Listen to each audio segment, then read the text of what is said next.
Every child has a special memory, a smell, a sound, a place, a feeling. For me, that memory is simple. It is not a big adventure. It is not an important day. It is just Saturday morning. A quiet, slow, perfect Saturday morning in front of the television. I was 8 years old. The year was 1984, and I was the happiest child in the world. Saturday was different from every other day. On Monday, Tuesday, Wednesday, Thursday, and Friday, I had to wake up early. I had to wash my face. I had to eat breakfast quickly. I had to put on my school uniform and walk to school in the cold morning air. But Saturday was free. On Saturday, nobody called my name.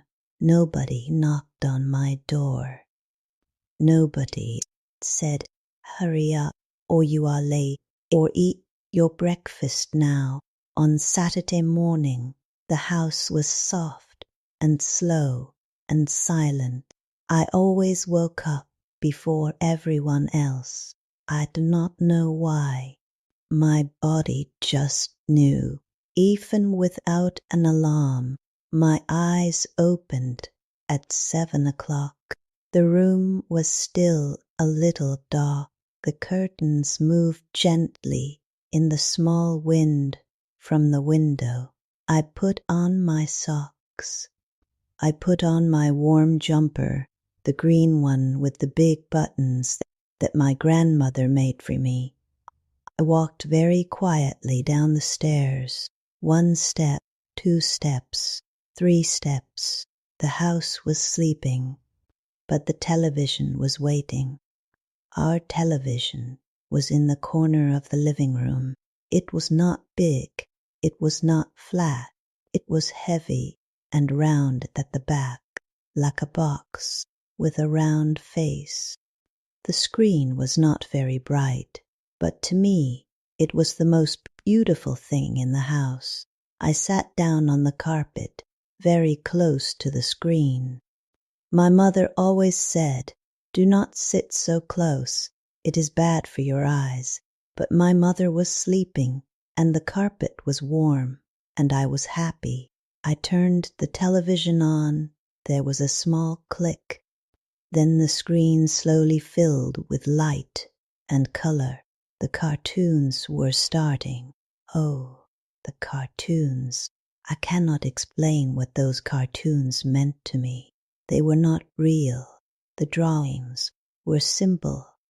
The colors were bright and not always correct. The sky was sometimes too blue. The grass was sometimes too green. The stories were fast and funny and a little bit silly. But I loved them with my whole heart. There were cats and dogs and small animals that ran very fast. There were heroes with big muscles and long hair.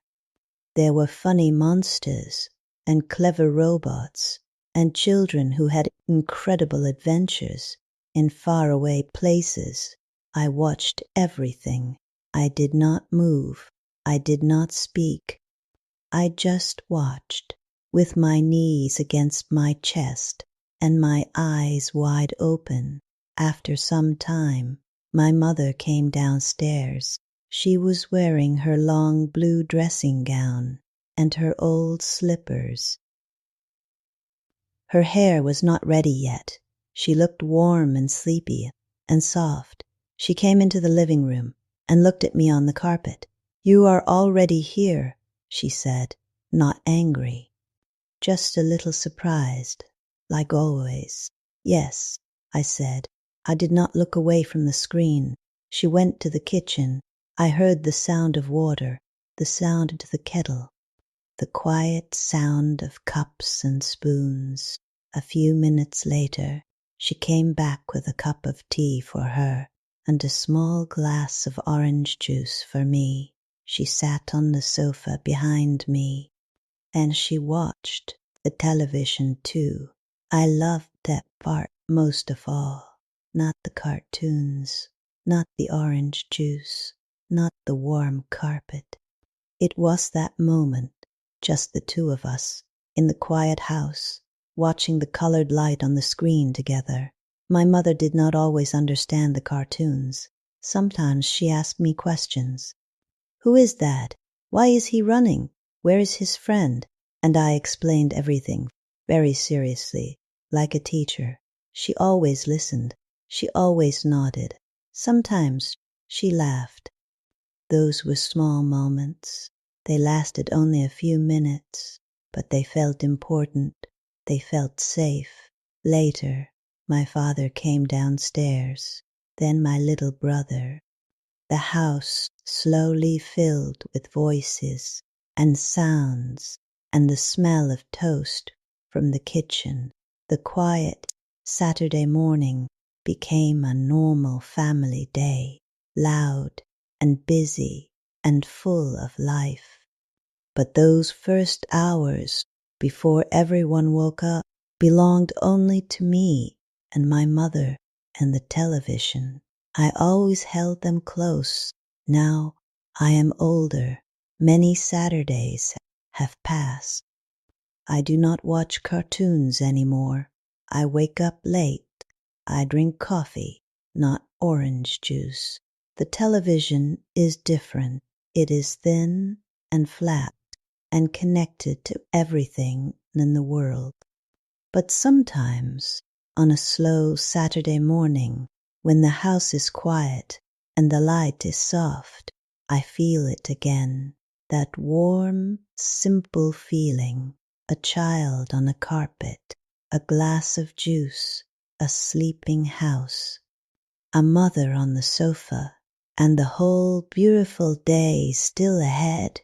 Some mornings you carry with you forever.